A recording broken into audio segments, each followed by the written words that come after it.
Hi guys, welcome back to another video guys. Today we will walk through my usual push day.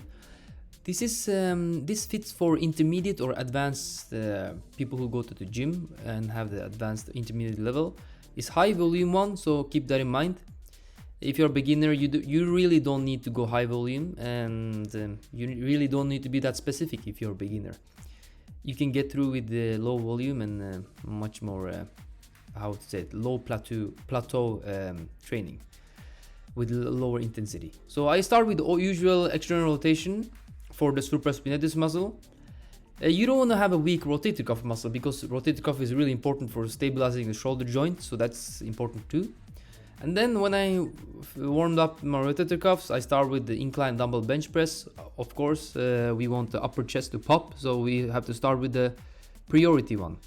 So the muscle you prioritize first has to be started in the beginning of your workout, because in the beginning of your workout you have the most energy and you only utilize those energy for those exercises in the beginning. So I usually do 2 to 3 warm-up sets, and because this is the first exercise, I really do even 3-4 warm-up sets. I really want to prevent injuries, and I really don't lift too heavy also. So I will show you when I finish. So warm up, first set warm up. So if I start with the, let's say 38-40 kilos working sets, I do, as the second warm up set, I do 16. I start with first set 14 kg. I do 10 to 15 reps, and then I go to 22. Then I take 32, and then I go up to 40. You really don't want to lift too many reps on your warm up sets, because then you will fatigue during your working sets. So keep that in mind also. This is warm-up sets. That's the reason why it's called warm-up, right? So yeah, I do 2 sets of warm-up and then I start my working sets. So as you guys see, this is a 30-degree incline bench press with dumbbells. The reason being why the dumbbell is better than barbell is that you can bring your arm closer to each other on the top of the movement and squeeze the chest even more. One of the chest function is adduction, sorry. So is to bring the arm closer to each other. So that's why, for example, when you see in a fly movement, you bring the arm closer to each other, because that's the pectoralis muscles function, right? So that's why I prefer dumbbell over barbell, because you are able to bring arm closer and actually stimulate the chest more, because you're squeezing it more. Squeeze and good stretch. So yeah, you can alternate between barbell and dumbbell, but if I could choose one, I would choose dumbbell, because there's a bigger range of motion. You can squeeze your arms on top of the bring your arms together. So yeah, I do usually 4 sets on the 30 degrees. If I feel like I need to work on my upper chest, I go 45 or even 60 degrees. That is also beneficial. The higher you go on the bench, the more incline, the more upper chest and the more shoulders. So keep that in mind also.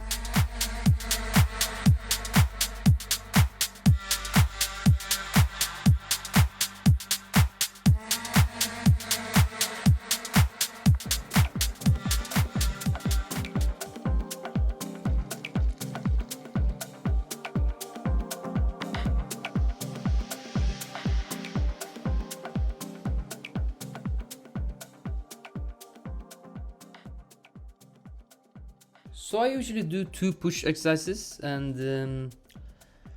then I go with the fly. So machine press is also a good one, because you don't want to do one exercise for 2 push exercises, right? So for example, incline and bench press.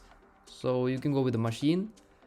Machine is fine because since you don't have the free range, free movement of the free weight, right? You can actually go heavier here. So free weights is a little bit heavier than machine, because you have to stabilize, and the free weight can move in all directions. So you have to stabilize and use energy for that also. So machine is a little bit easier. So after machine press, 3-4 sets, about 10-12 reps. Of course I go 8 reps also, but I aim for 10 to 12. Then I go with the flies. Flies is really okay to end your chest routine. Because it's the isolation movement, you only use a little bit of shoulder and chest, because you are not extending in the elbow joint, so that's why. And also, if you want to pre-exhaust your chest, you can start with the flies, but I like to end my workout with flies.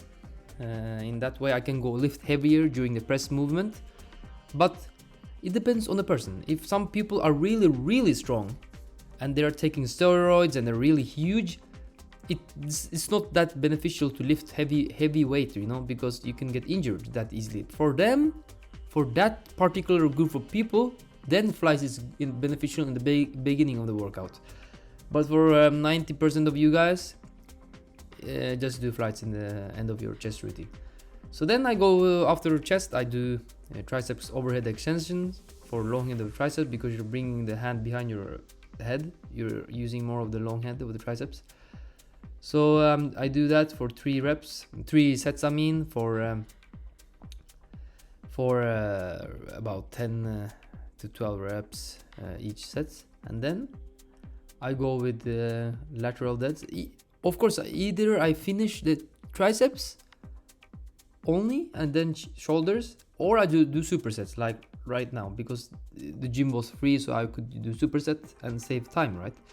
So the reason why I'm using the cable between my legs is that I'm able to hit the lateral deltoids really well, you know, because this is one of the hardest exercises to do in the gym. Meanwhile, it's also one of the easiest for moving the weight.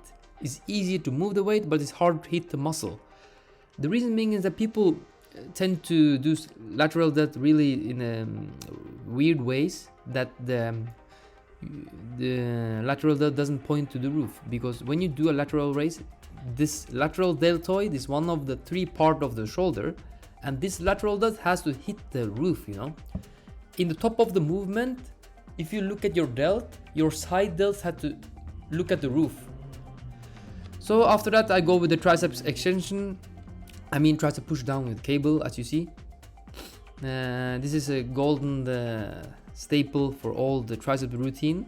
I think everyone does this exercise for triceps. This is just a standard one, you know.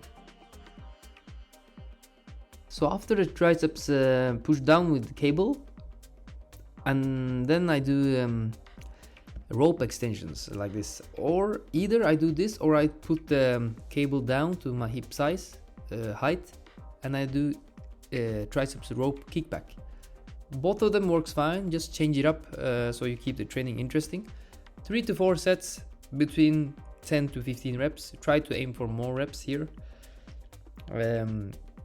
because this is a good finisher. And then I do abs. I do hanging leg raises, 2 to 3 to 4 sets depending on my energy levels, about 12 to 15 reps. Keep in mind that you need to actually not move your hip that much. Look at my hip there, it's not moving that much in front or up, you know. This exercise is normally done really a little bit wrong in the gym, so keep that in mind. You can of course bend your knee a little bit, but it's more important to keep your hip straight than keeping your leg straight. The reason being is that you want to be able to hit your abs as much as possible, you know. Remember, stimulation, protein and water. You have to stimulate well, drink enough water and eat enough protein to grow. So thank you for watching, guys, and I will see you guys in the next video. Peace.